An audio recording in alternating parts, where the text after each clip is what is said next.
Assalamualaikum warahmatullahi wabarakatuh. Waalaikumsalam warahmatullahi wabarakatuh. Selamat datang dan selamat bergabung ya. Kita hari ini istilahnya sharing dan ibaratnya kita cerita-cerita lah apa yang terjadi di plan kita ya. Planning ini kita adakan untuk memperdalam pemahaman kita masing-masing ya. Apakah sudah oke apa enggak? Nanti batasannya kita sebutkan satu-satu. Semua orang sudah masuk ini? Harusnya ada 5 orang. Masuk. 1, 2, 3, 4. Oke. Sama saya yang 5 maksudnya. Oke. Aman ya? Sehat semua hari ini ya? Alhamdulillah. Oke, perkenalan dulu ya. Kayaknya udah pada kenal semua, tapi kalau lebih afdolnya kita berkenalan lebih dalam lagi. Jadi saya Trio Teguh Putra, biasa dipanggil Trio. Orang-orang lain bisa manggil yang lain juga, tapi terkenalnya Trio gitu ya di Semantar. Ini generated AI, jadi jangan dilihat sebagai itu ya. Aslinya kayak gini kok. Jadi tim leader IR dari tahun 2023 bulan Juni. Kemudian lulusan dari teknik kimia. Tahunnya nggak usah kelihatan lah ya tahunnya ya. Kemudian sudah menikah, 1 istri, 1 anak baru juga. Di Gresik dari tahun 2011. Aslinya bukan orang sini tapi jadi orang sini jadinya ya. Kemudian pengalaman yang lalu pernah bekerja di Wilmar Nabati di Gresik juga 3 tahun. Kemudian di Cargill Indonesia selama hampir 9 tahun juga, anggap 9 tahun ya. Kemudian nah ini, siapa tahu kita punya kesamaan tentang ini ya. Makanan favorit yang pertama, ada yang bisa ngerti ini apa? Kupang. Lontong kupang. Yes. Lontong kupang ada yang sama? Suka? Belum suka. Oke, suka ya, benar ya. 2 ada yang sama nih. Lumayan nih. Terus yang ini ada yang ngerti? Pecel, betul. Ada yang suka pecel? Oke. Sama nih, jadi kita satu kesamaan, frekuensinya sama nih. Kemudian yang terakhir kerawu, khas Gresik ya. Oke. Ada yang nggak suka kerawu? Suka semua ya. Oke. Siapa tahu ada yang nggak suka gitu ya. Nah, sebelum kita ke pokok pembahasan, kita sepakatin dulu ya ground rules-nya apa aja. Yang pertama kita fokus semua masing-masing ya. Kita lihat apa attention terhadap apa yang kita sama-sama diskusikan nanti. Kemudian yang kedua, kalau ada pertanyaan di tiap slide-nya di stop aja, aku lagi ngomong atau gimana gitu ya, supaya lebih aktif, supaya lebih interaktif gitu ya. Kemudian kalau kita menggunakan handphone, di silent dulu aja. Kalau ada telepon yang mendesak bisa diangkat dan di luar gitu ya. Yang terakhir, kedua yang terakhir itu adalah respect others ya. Jadi kita harus saling menghormati satu sama lain. Yang ketiga, yang terakhir itu adalah tentang jangan kasak kusuk dulu ya. Kalau kita kalau kita lagi presentasi, kalau emang ada yang ditanyakan, tanyakan aja langsung. Ini kita lagi membahas sesuatu sih. Kira-kira paham apa enggak? Harusnya teman-teman paham ya. Jadi kita coba play dulu aja karena ada videonya nih. Sorry.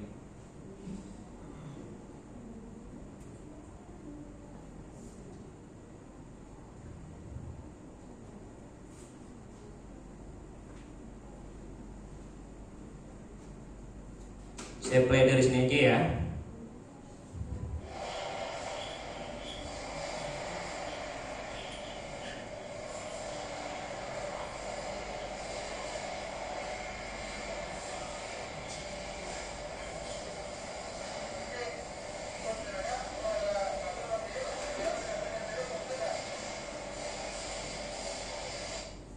Oke, kira-kira dari video tersebut ada yang ngerti nggak kenapa? Atau bahaya apa yang terjadi di sana? Ada yang bisa cerita nggak?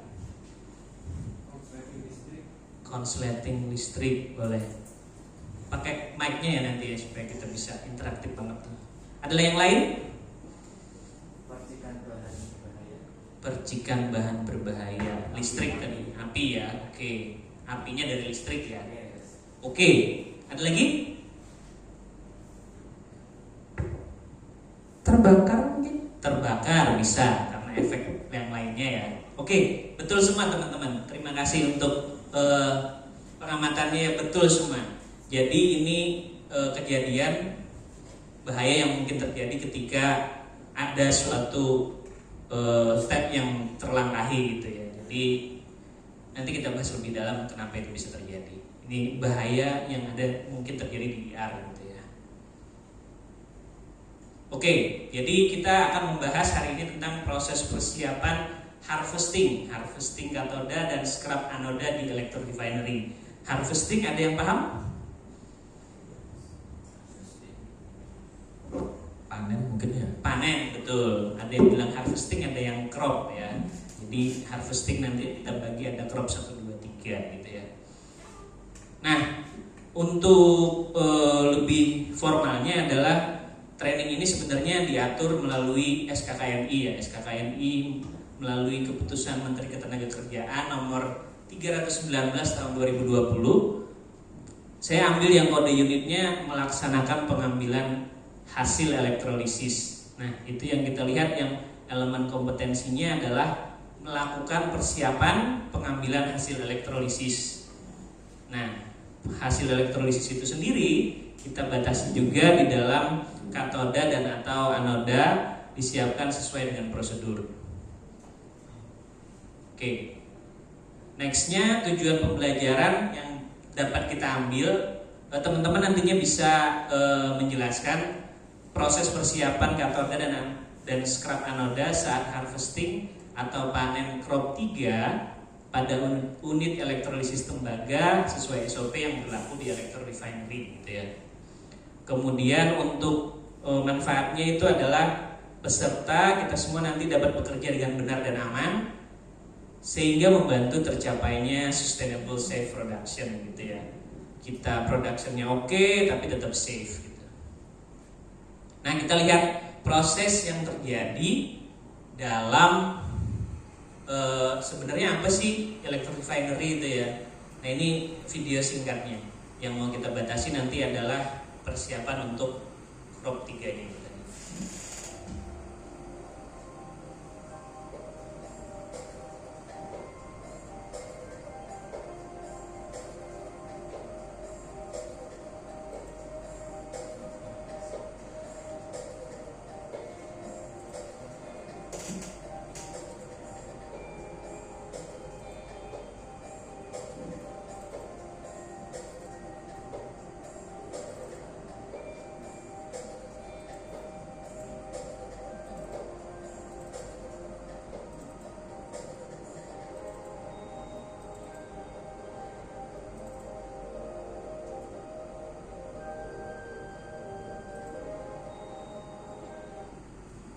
Oke, di situ ya. Jadi batasannya adalah kita sepakati dari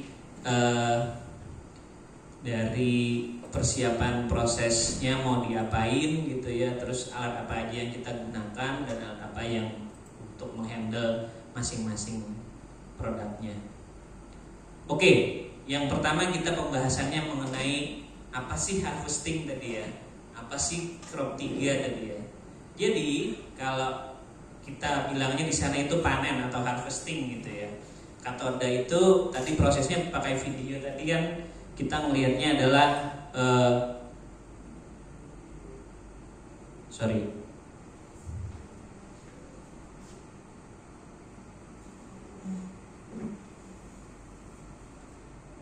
Nah,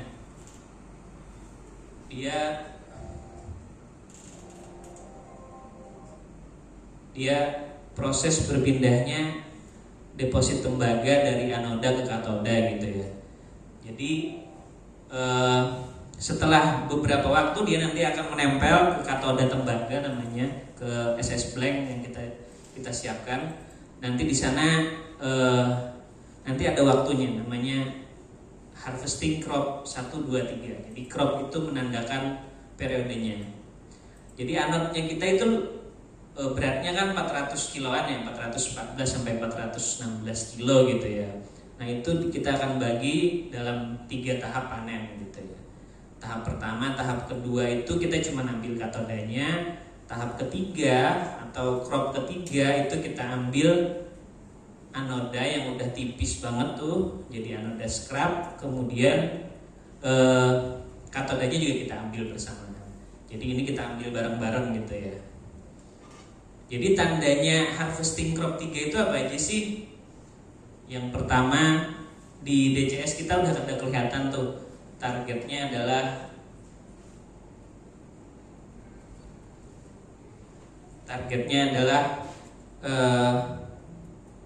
KAH, dia bilangnya. KAH itu adalah kilo ampere hour gitu ya. Jadi di sini, di depan sini ini ada namanya target, nggak kelihatan dengan jelas sih ya. Tapi di DCS itu kita punya target, dan nanti dia kalau udah tercapai dia akan melihat pop up alarm gitu. Yang kedua, kita pastikan setelah kita lihat di DCS itu ada alarm sudah pop up, kita pastikan nih di lapangan ada timbangan manual kathode sama scrap anode ya. Jadi tim engineer itu sudah merancang yang paling bagus itu timbangannya di berapa gitu. Kalau di katoda ada antara sekitar 55 sampai 60 kg gitu. Terus kemudian kalau untuk scrapnya kita batasi di 60 kg supaya nggak terlalu tipis gitu ya. Kemudian itu yang kedua ya. Yang ketiga, setelah semuanya terpenuhi, nanti di yang ketiga itu nanti kita lihat juga, kita punya namanya schedule, namanya di Excel itu schedule harvesting. Nah, ujung-ujungnya nanti kita harus konfirmasi juga kita mau panen atau enggak nih. Nah, yang memutuskan nanti engineer, kita yang mengeksekusinya nanti ya. Gitu. Ada pertanyaan di slide ini? Izin bertanya, Pak. Boleh gimana? Apakah semua faktor tersebut harus tercapai, Pak? Oke, terima kasih Mas Novan ya. Jadi faktor tersebut gak harus tercapai, bisa aja salah satunya gitu ya. Tapi ujung-ujungnya nanti itu konfirmasi dari tim engineer apakah sudah oke apa enggak. Gitu sih. Jadi bukan dan gitu ya. Tapi ujung-ujungnya kita harus melihat dari schedule dan lain-lainnya gitu. Ada lagi? Mau nambahin dikit Mas? Boleh ya. Gimana kalau misalkan ada yang beda? Contohnya misalkan timbangan manual VS schedule misalnya seperti itu. Ataukah target VS timbangan manualnya seperti apa? Oh, jadi ada perbedaan gitu ya. Harusnya hitungannya segini tapi aktualnya enggak gitu ya. Oke. Thank you. Pertanyaan menarik ini. Jadi bisa jadi hal itu terjadi ya, tapi kemungkinannya jarang. Kalaupun ada perbedaan, biasanya kita akan melihat schedule-nya gimana. Nextnya kita charging apa enggak gitu ya. Kalau emang nanti chargingnya masih langsung charging, itu nanti kita akan panen ya. Kan kita juga tadi ada range untuk katoda ya. Selama masih di dalam range 55 sampai 60, itu nanti kita akan lanjut panen gitu ya. Walaupun timbangannya nggak sesuai target nih gitu, bisa aja karena kita loss sama itu juga, lossnya current juga akhirnya kita kekurangan berat tembaganya gitu ya. Itu bisa. Jadi semuanya nanti akan kita olah semua data di lapangan, nanti diputuskan sama engineer dan oke, kita bisa kok karena masih dalam range gitu. Oke, terima kasih Mas Slamet. Ada lagi? Sudah ya, cukup ya. Next dulu ya kita ya.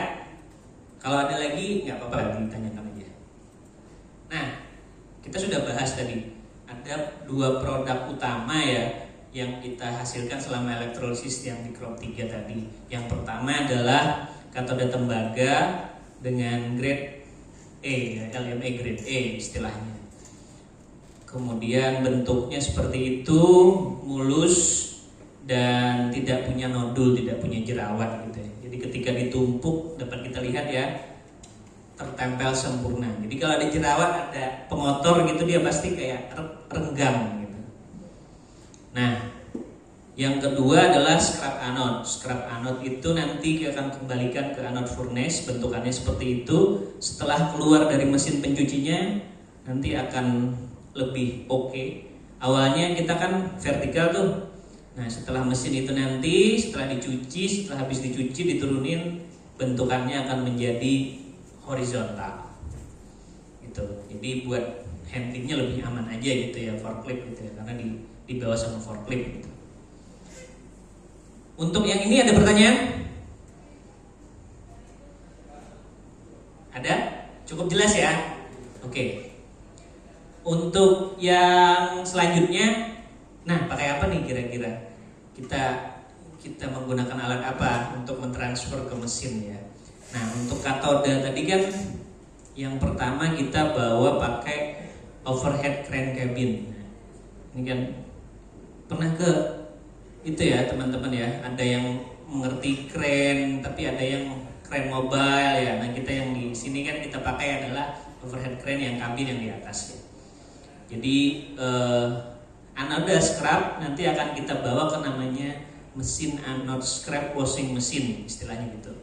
Mesin pencuci anode scrap gitu ya, bahasa Indonesianya gitu.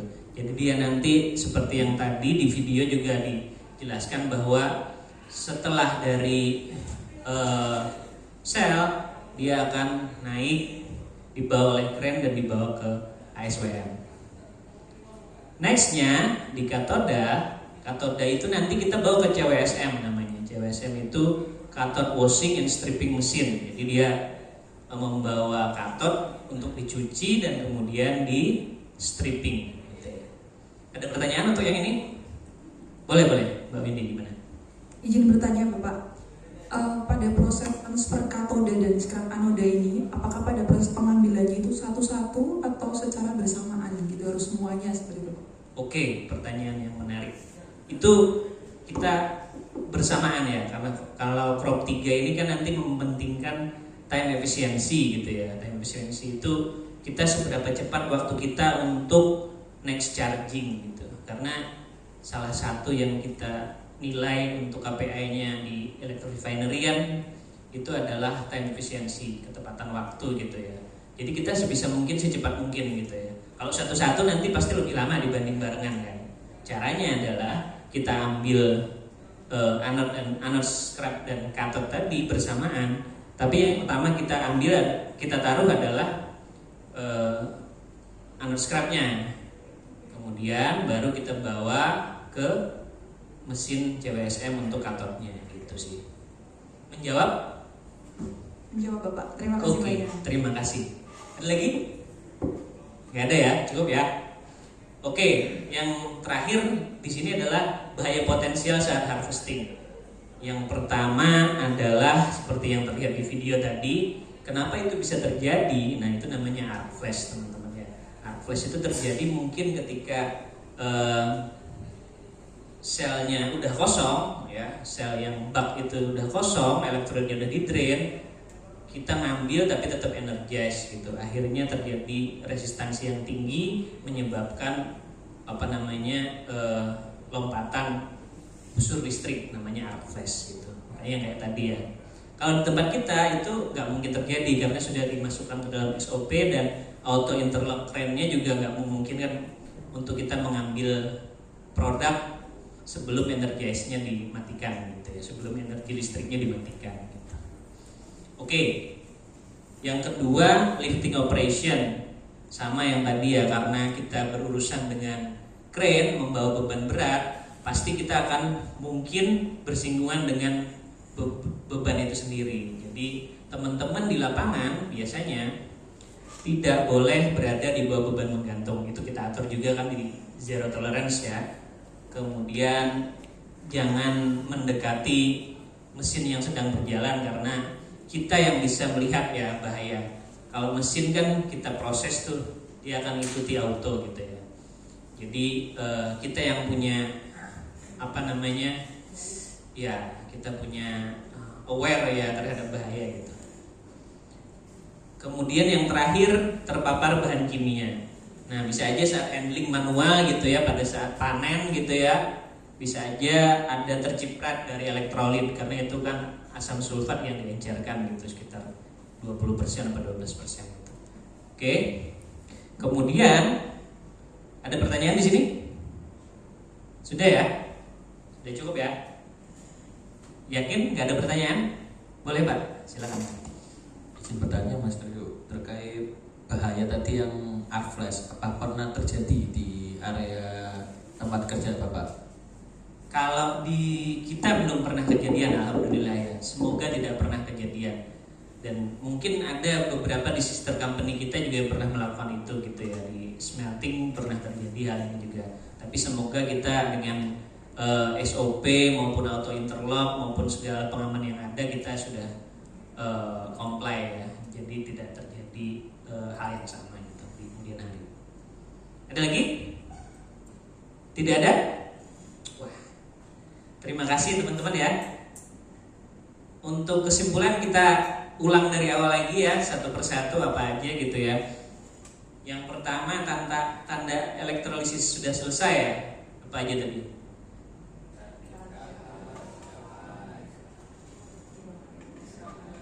Oke. Betul. Kalau yang produk elektrolisis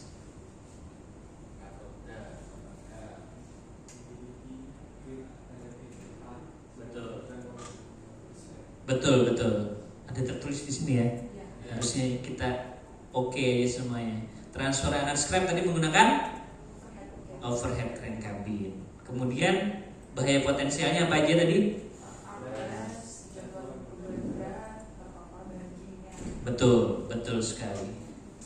Nah, aplikasinya hampir sama sih. Tanda harvesting crop 3 sama aja sih kayak tadi ya kita jelaskan di masing-masing slide. Sama kemudian bahaya apa yang terjadi jika sel dikeringkan, flash ya.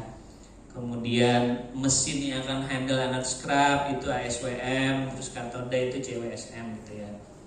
Kemudian alat yang digunakan untuk transfer scrap anode crane ya. Oke. Nah, sudah waktunya gitu ya. Jadi kita untuk mengukur kompetensi yang sudah kita terima, mohon teman-teman untuk evaluasi mandiri ya ini ya, karena yang tadi kan kita sudah menjawab secara bersama-sama. Ini nanti kita akan isi mungkin 30 detik ya. Ada 5 soal harusnya 30 detik oke lah, karena nggak terlalu susah juga, semuanya ada di kita sampaikan juga tadi ya.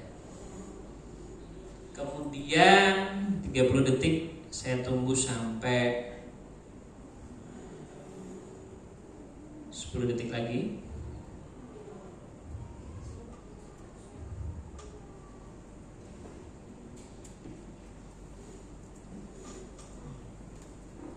Oke, sudah semua? Oke, terima kasih teman-teman. Kayaknya saya cek dulu ya.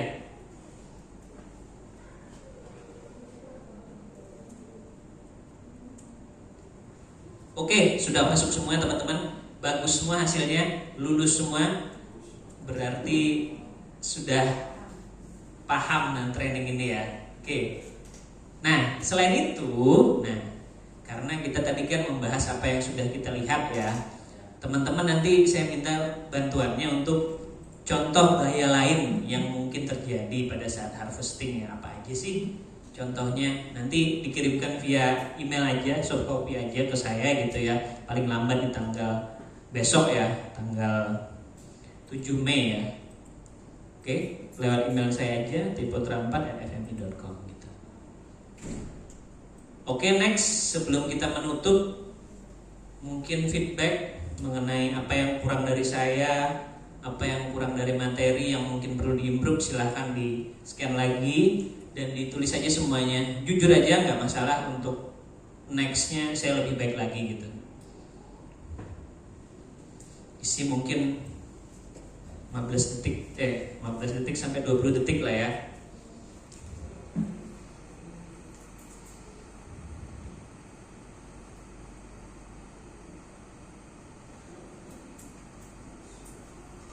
Sudah? Mas Slamet sudah? Oh sudah, terima kasih.